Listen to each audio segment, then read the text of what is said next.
The Auditor General of BC released this report on Crown Agency Board Governance in May 2012. To read the full report and other supplementary documents, please visit our website at www.bcauditor.com. The following presentation provides an overview of the report. As the nonpartisan independent auditor of the Legislative Assembly, the Auditor General audits the government reporting entity. This consists of ministries, crown corporations, and other government organizations, such as universities, colleges, school districts, health authorities, and similar organizations that are controlled by or accountable to the provincial government. The Office of the Auditor General serves the people of British Columbia and their elected representatives by conducting independent audits and advising on how well government is managing its responsibilities and resources. Under the Auditor General Act, the Auditor General conducts and reports on both financial audits and performance, or value for money, audits. The Act also allows the Auditor General to follow up on any recommendations made in the reports. Governance refers to the structures and processes that direct, control, and hold an organization to account. For most organizations, the governing body is a board of directors comprising of people elected or appointed to provide organizational oversight. In the public sector, the legislature, the responsible minister, government ministries, central government agencies, and public stakeholders also play a role in governance. Good governance is the foundation from which an organization can achieve its objectives. Good governance ensures that an organization is allocating resources wisely and serving the public interest openly and transparently. Active board governance is key to ensure effective Crown agency governance. Establishing and maintaining effective board governance is an important responsibility for government and the approximately 200 Crown agency governing boards. These agencies are established by government to serve the public interest and advance overall public policy objectives. At the same time, Crown agencies operate with a degree of autonomy to deliver services and make decisions without direct day-to-day control by government ministers. We reviewed Crown agency governance in 1996 and noted areas for improvement. Given the importance of good governance, we decided to review progress made by assessing governance structures and practices in 4 Crown agencies: BC Transit, University of Northern BC, Camosun College, and Vancouver Coastal Health Authority. These organizations represent a range of Crown agency types. BC Transit is responsible for public transportation systems in British Columbia, excluding Metro Vancouver. It operates transit services with 58 local government partners across the province, including conventional, custom, and paratransit systems. UNBC is one of British Columbia's 5 research-intensive universities. Its research prioritizes issues of relevance to its region such as social, environmental, health, economic, and cultural issues. Camosun College is a post-secondary institution that provides programs in career, technical, and applied studies, trades and apprenticeships, developmental education, and undergraduate degree programs in applied areas. The Vancouver Coastal Health Authority is one of 6 health authorities in BC. It has 22,000 staff, 2,500 physicians, 5,000 volunteers, and serves 25% of the provincial population.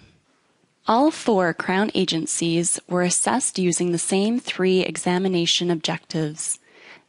The first objective, board governance structure, determined whether board composition, size, term length, compensation, and appointment processes result in boards with members who have the capacity to fulfill their governance roles.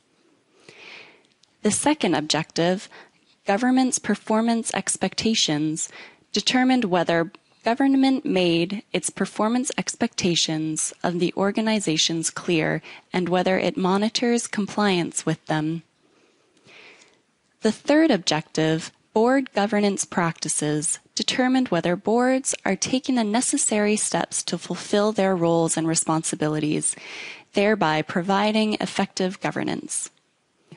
We developed our examination criteria based on the BC government's best practice guidelines and checklists produced by the Board Resourcing and Development Office and the Crown Agency's Resource Office, as well as best practice guidelines published by our office in 2008, titled Public Sector Governance, A Guide to the Principles of Good Practice. While our examinations found some good governance practices, we also found areas for improvement.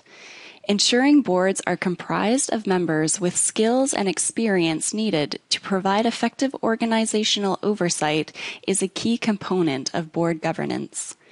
In BC, boards have been directed by government to develop and maintain board competency matrices and succession plans to ensure they retain the skills and experience needed to effectively fulfill their oversight responsibilities.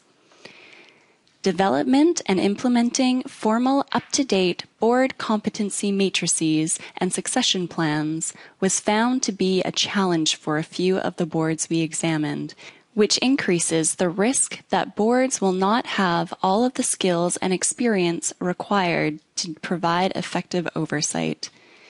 For example, we found boards without sufficient accounting and financial management expertise.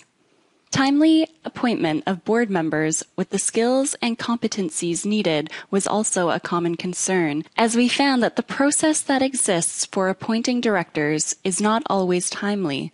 Our recommendations in this area are directed at both government and the Crown Agency.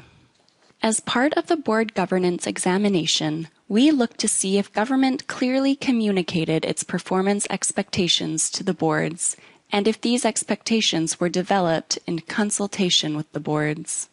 We found that boards were not adequately consulted when performance expectations were developed, and in many cases, board acceptance and monitoring of government performance expectations is not adequate.